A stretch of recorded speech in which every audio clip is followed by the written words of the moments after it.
구단원 오하이오에서의 계시와 박해. 소개 및 연대표. 1831년 8월에 선지자 조셉 스미스는 미주리주를 떠나 오하이오주 커틀랜드로 돌아갔다. 1831년 10월 에즈라 부스는 선지자와 교회를 비방하는 서한을 출판하기 시작했다.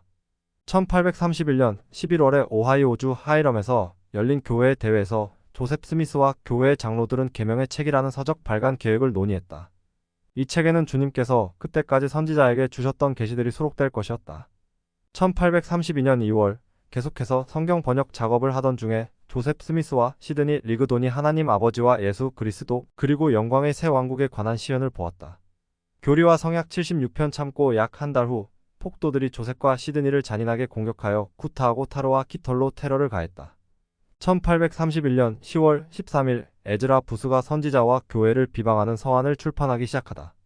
1831년 11월 1일에서 2일 교회 대회에서 조셉 스미스와 교회의 장로들이 계명의 책 출간 계획을 논의하다. 1832년 2월 16일 조셉 스미스와 시드니 리그돈이 하나님 아버지와 예수 그리스도 영광의 새 왕국에 대한 시연을 보다. 교리와 성약 76편 참조.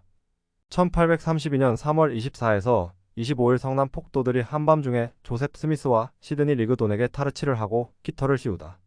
학생 읽기 과제. 성도들 후기의 예수 그리스도 교회 이야기, 제한권, 진리의 표준, 1815년에서 1846년 2018 제13에서 14장. 교수 제언. 학생들이 영적인 지식을 얻도록 돕는다.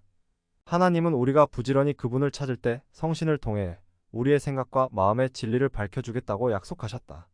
교리와 성약 8편 2에서 3절 참조. 하나님 아버지는 우리를 돕기 위해 영적인 지식을 얻는 방법을 가르쳐 주셨다. 다음 세 가지 원리는 우리가 영원한 진리를 배우고 이해하며 질문이나 문제를 해결하고자 할 때 지침이 될 수 있다. 1. 신앙으로 행한다. 이 영혼의 관점에서 개념과 질문을 검토한다. 3. 하나님께서 정하신 출처에서 더 깊은 이해를 구한다. 학생들이 본 과정을 공부하는 동안 이러한 원리들을 이해할 수 있도록 돕기 위해 수업을 가르칠 때 여러분이 이에 대한 본보기를 보여준다. 조셉 스미스가 오하이오로 돌아가 자신이 받은 계시를 출판하는 문제를 논의하기 위해 대회를 소집하다. 다음과 같이 질문한다. 조셉 스미스의 약점을 알게 된 뒤 혼란을 느끼거나 그의 가르침 중 일부에 대해 의문을 느끼는 사람에게 여러분은 어떤 말로 도움을 줄 수 있을까? 학생들에게 그들 자신 또는 그들이 아는 사람들이 조셉 스미스를 포함한 하나님의 선지자들이 전한 가르침이나 행동에 의문이 생길 때 도움이 될 수 있을 진리를 오늘 수업을 하는 동안 찾아보라고 권유한다. 1831년 6월에 주님께서는 선지자 조셉 스미스에게 미주리주로 가도록 명하셨음을 학생들에게 상기시킨다. 주님께서는 그곳에서 시온의 도시를 세워야 할 장소를 밝히실 것이었다. 교리와 성약 52편 3에서 4절 참조. 에드워드 파트리지 감독과 에즈라 부스를 비롯한 교회의 일부 회원들은 시온을 세울 땅 문제와 관련하여 조셉 스미스와 주님의 지침을 비판했고 선지자와 일부 형제들 사이의 의견이 충돌하여 다툼도 몇 차례 일어났다.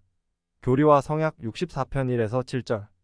한 학생에게 다음 문단을 소리내어 읽어달라고 한다. 에즈라 부스는 오하이오로 돌아간 직후 공개적으로 교회와 선을 그었다. 그는 시온의 모습과 조셉 스미스의 행동이 기대에 차지 않아 신앙이 흔들리다가 결국에는 신앙을 버리고 말았다. 그해 10월 초 오하이오주 라베나에 근거를 둔 오하이오 스타즈라는 신문에 에즈라 부스의 서한을 연재하기 시작했다. 그 서한은 조셉 스미스와 교회를 극렬하게 비난하는 내용이 담겨 있었다.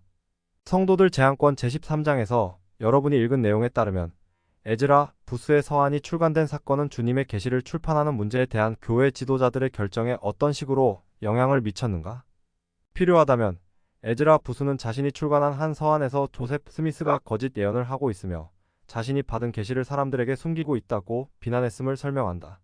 성도들 제한권 141조.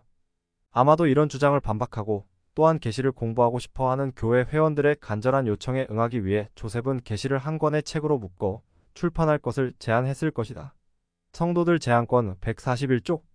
교재에 수록된 사진을 보여주며 이 사진은 커틀랜드에서 남동쪽으로 약 48km 떨어진 오하이오주 하이럼에 있는 존과 엘사 존슨의 집이라고 설명한다. 미주리주에서 돌아온 조셉 스미스 일가는 이 집에서 존슨 가족의 손님으로 기거했다고 설명한다. 1831년 11월 초에 조셉 스미스는 존슨의 집에서 장로들과 모여 대회를 열고 계시를 출판하는 문제를 논의했다. 그 대회에 참석한 장로 중에는 윌리엄 E. 맥클렐런도 있었다. 교재에 수록된 윌리엄 E. 맥클렐런의 초상화를 보여준다. 성도들 제한권 제13장에서 여러분이 읽은 내용에 따르면 윌리엄 맥클렐른은 회복된 복음과 선지자 조셉 스미스의 신성한 부름이 참되다는 것을 어떻게 알게 되었는가? 윌리엄은 몰몬경을 공부한 뒤 그에 대해 기도하여 이 책이 참되다는 간증을 얻었다. 후에 주님께서는 선지자 조셉 스미스를 통해 주신 계시에서 윌리엄이 주님께 개인적으로 여쭈었던 5가지 질문에 대한 응답을 말씀해 주셨다. 교리와 성약 66편. 머릿말 참조. 이러한 경험은 윌리엄의 간증을 한층 더 강화해 주었다. 윌리엄 맥클렐른을 비롯하여 이 모임에 참석했던 사람들은 하나님께서 선지자 조셉 스미스를 통해 말씀하신다는 간증이 있음에도 불구하고 계시를 출판하는 문제에 대해서는 의견이 엇갈렸다는 점을 학생들에게 상기시킨다. 학생들에게 성도들 제한권 제13장을 펴보라고 한다.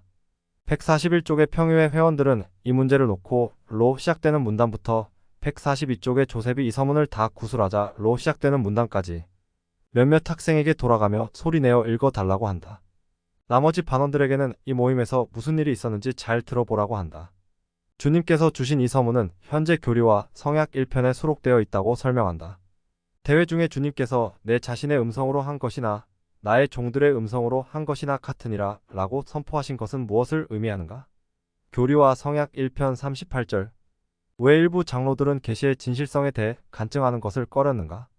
학생들을 둘씩 짝짓거나 소그룹으로 나누고 각 학생에게 본 교재에 수록된 이 여러 계명의 참됨에 대한 증거 교리와 성약 67편 4절 인쇄물을 나눠준다. 인쇄물에 나오는 지시에 따르고 거기 나온 질문에 대한 서로의 의견을 토론해 보라고 한다. 이 여러 계명의 참됨에 대한 증거 교리와 성약 67편 4절. 교리와 성약 67편 4에서 9절을 함께 읽으면서 다음 질문들에 답해본다. 선지자 조셉 스미스가 받은 계시에 대한 장로들의 우려에 주님께서는 어떻게 응답하셨는가? 5절에 따르면 장로들은 무엇에 집중하고 있었는가? 이 계시는 그들이 선지자가 받은 계시를 보는 관점에 어떻게 영향을 미쳤는가? 주님께서는 장로들에게 어떻게 하도록 권유하셨는가? 조셉 스미스에게 교리와 성약 67편이 계시된 후 일어난 일과 관련하여 조셉 스미스의 역사에서 발췌한 다음 글을 읽어본다. 보통 사람보다 배운 것이 많아 자신만큼 지혜로운 사람은 없다고 자부하던 윌리엄 이 맥클렐른은 주님의 계명 중 가장 사소해 보이는 것 하나를 골라 그에 비견될 만한 계명을 직접 적어보려 시도했으나 결국은 실패했다. 주님의 이름으로 글을 쓰는 일은 도저히 감당할 수 없을 만큼 버거운 책임이었다. 장로들을 비롯하여 그 자리에 있던 모든 사람은 예수 그리스도의 언어를 모방하려 하는 인간의 헛된 시도를 목격한 뒤 복음은 완전하며 주님께서 나를 도구로 삼아 내리신 계명과 계시가 참되다는 신앙을 한층 새롭게 했다.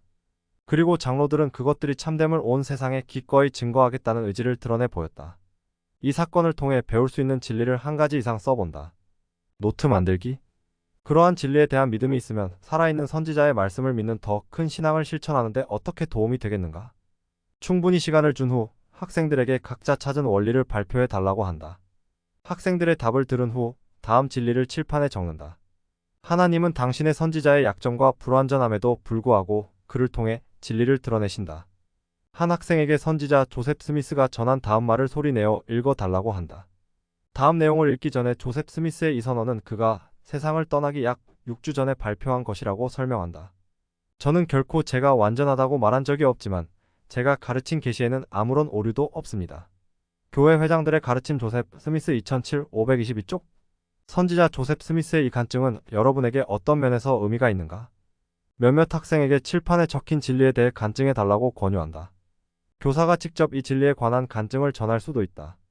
성경 번역 작업을 계속하던 중에 조셉 스미스와 시드니 리그돈이 하나님 아버지와 예수 그리스도 그리고 영광의 세 등급에 관한 시연을 보다. 조셉 스미스와 시드니 리그돈은 오하이오주 하이럼에 있는 존과 엘사 존슨의 집에 머물며 성경 번역 작업을 계속해 나갔다고 설명한다. 그들의 이런 작업으로 인간의 구원을 다루는 중요한 내용들이 성경에서 많이 삭제되었거나 성경이 편집되기 전에 분실된 것이 분명해졌다. 교회 회장들의 가르침 조셉 스미스 217쪽. 조셉 스미스와 시드니 리그돈은 요한복음 5장 29절에서 부활의 교리를 수정하도록 영감받은 부분을 묵상하던 중 경이로운 시연을 보게 되는데 그 내용은 현재 교리와 성약 76편에 수록되어 있다. 교리와 성약 76편 15에서 19절 참조. 교재에서 존슨의 집에 있는 방 사진을 학생들에게 보여준다. 이 사진 속의 장소에서 교리와 성약 76편이 게시되었다고 설명한다. 한 학생에게 교회 회원인 필로 디블의 다음 글을 소리내어 읽어달라고 한다. 조셉과 시드니가 영에 감동되어 하늘이 열리는 것을 보는 동안 그 방에는 12명쯤 되는 사람들이 있었는데 나도 그 시간의 3분의 2 정도는 그 자리에 함께 있었다. 나는 영광을 보고 권능을 느꼈으나 시연은 보지 못했다. 조셉은 중간중간 은혜가 무엇을 보고 있는 겁니까? 라고 말했다. 그런 다음 그는 자신이 보았던 것과 보고 있는 것을 말했으며 그 말이 끝나면 시드니가 저도 같은 것을 보고 있습니다. 라고 답했다. 연이어 시드니가 내가 무엇을 보고 있는 겁니까? 라고 말하며 자신이 보았던 것과 보고 있는 것을 말하면 조셉이 저도 같은 것을 보고 있습니다. 라고 답했다. 조셉은 장엄한 영광 속에서도 줄곧 굳건하고 평온하게 앉아 있었다. 하지만 시드니는 축 늘어진 넝마처럼 힘이 없고 안색이 창백했다. 그런 시드니를 본 조셉은 형제님은 저만큼 이러한 것에 익숙하지 않으시군요. 라고 미소를 지으며 말했다. 이 기사에서 어떤 점이 특별히 인상 깊게 다가오는가?